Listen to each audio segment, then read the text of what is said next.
Hey guys, Somebody's Gun here. Today we're going to be VOD reviewing Th0masHD, Anas, and Flikk. These guys absolutely dominated what should have been the most difficult heat in EU. But instead, these guys just went ahead, took 2 victory royales, could have had 3, and really put everyone else to work. So let's take a look, see what these guys did, and break it down for you guys.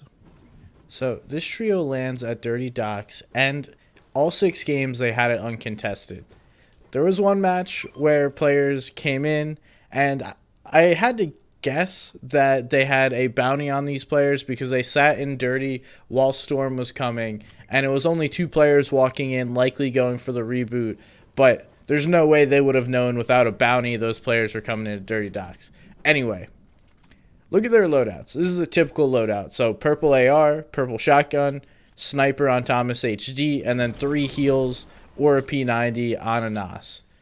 So typically we see Flikk holding the harpoon, and then Anas will be holding 3 heals. This game he's holding a sniper, but it varies.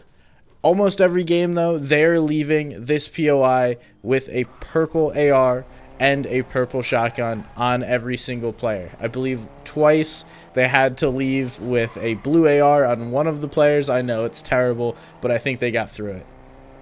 So typically this team is going to use one of these 2 mountains when they get zone, either this mountain or this mountain when zone pulls in this direction. Then they post up here and go for surge tags on players during these rotations. Th0masHD typically hits a sniper 2, while Flikk and Anas go for some surge tags on players. When they don't get zone though, that's a whole different story. When surge was an issue, as we can see in this game, these guys didn't wait until third started to tick away at them. We see they're already above, but they're already continuing to look for surge tags. There's 5 players above the storm surge threshold, and these guys are continuing to put the pressure on. Here's another example of needing surge. So they posted up on the mountain, weren't able to get enough tags, but there's a team nearby. So about a minute before surge starts ticking and our team we're watching is below, they just full look to get in this engagement. No hesitation, no waiting for storm surge to start to take effect to make this move. They jump right in and on this team and effectively get a trio wipe, put themselves above surge, and just get a pool full of extra loot. What this shows is 1, a clear understanding of storm surge, how it works, and how you want to best play it. But 2, it also shows their confidence as a trio. We see Flikk go down really weak there, and then Th0masHD and Anas hop right on him to go support. And this is one of the big pieces that I've noticed while watching their entire games. It's not just one player doing one thing. This trio at all times is acting as a single unit, and they are so good at it. One of the best parts about this team was constant organized team plays. They're always looking for refreshes in the mid game. We see them going for it here. It doesn't always work, but they're constantly putting in effort trying to get that refresh and more eliminations.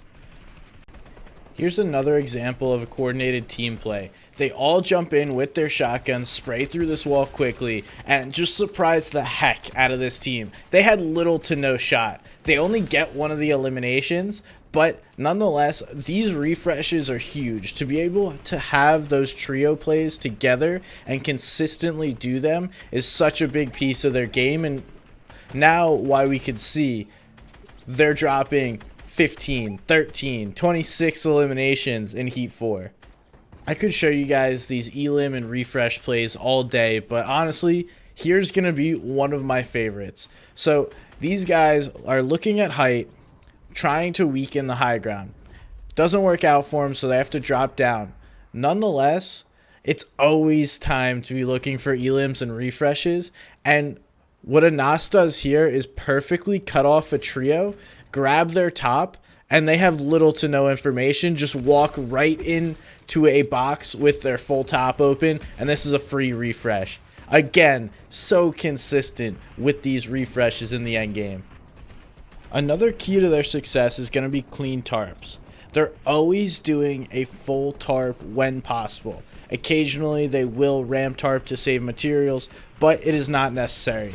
And Anas is the usual tarper, but Flikk and Th0masHD take over at times, as we can see here. It's not always going to be one player has one role, and that's another thing that makes these guys incredibly good as a trio. They've been playing together for so long that while certain players are better at specific assets of the game, and they will focus on those during the game, it's not necessary for one player to only be tarping, for one player to only be fragging, looking for refreshes. They do it as a whole. This was almost an insane high ground take here in first moving zone. They were all on peppers and just cranked and cranked and cranked. Unfortunately, I don't think that they actively scouted the team up top and didn't fully realize how high they had to go. So they all spent a ton of mats. The team above them was able to react in time, even though they were on high ground and able to take it with the peppers. But unfortunately, it's only going to be Flikk that's left alive after that high ground take, and he can only hold height by himself for so long. But almost an awesome play. If they would have had some more information on height, possibly did some damage and weakened them, they would have been able to take this. But if you look at this game, it does put into perspective how they play a later game, as they're going to be putting pressure onto height before taking it instead of just trying to crank straight up. We saw the high ground play not work, but this time they have way too much damage being output with these charged shotguns to not win this battle. On the way up, Anas does a good bit of damage. Flikk and Th0masHD do the same. Th0masHD even winds up getting an elimination, and they take high ground. So they learned from this previous match of taking high ground too early. They wait, they weaken, and then they take. It is such a clean play, and it's how they're going to consistently be at the top of leaderboards. The last piece I'm going to show is how to win games when you're on high ground. So they're holding height going into 5th zone. They're just slightly out of the zone. But instead of choosing to hold this position, they decide to go over all the way and then crank straight back up. But because one of their teammates was holding the high ground previously and pressuring anyone looking to go up, they're able to keep this. We'll keep this on 2x speed and just kind of show you how they roll through this high ground and continue to dominate it, which then winds up ending this game in the 8th zone. And this is why high ground is so dominant sometimes, because of the ability to go straight up mountains, or for the zone to go straight up mountains, and then you guys to be able to save your materials, not get buried in a ton of other players and builds, and just chill up on the high ground and take an easy win. This is probably one of the easier matches that these guys have had, holding high ground from 4th zone all the way until the end of the game, and just picking up as many eliminations as possible. It's honestly to the point in this game where it looks easy. Anas just hangs up on high ground while Th0masHD and Flikk then drop down lower and just begin to frag. I mean, if I'm just going to pop out right here to show you guys what's going on, Th0masHD and Flikk continuously just drop down and go for frags on people. We see Flikk down there in the storm.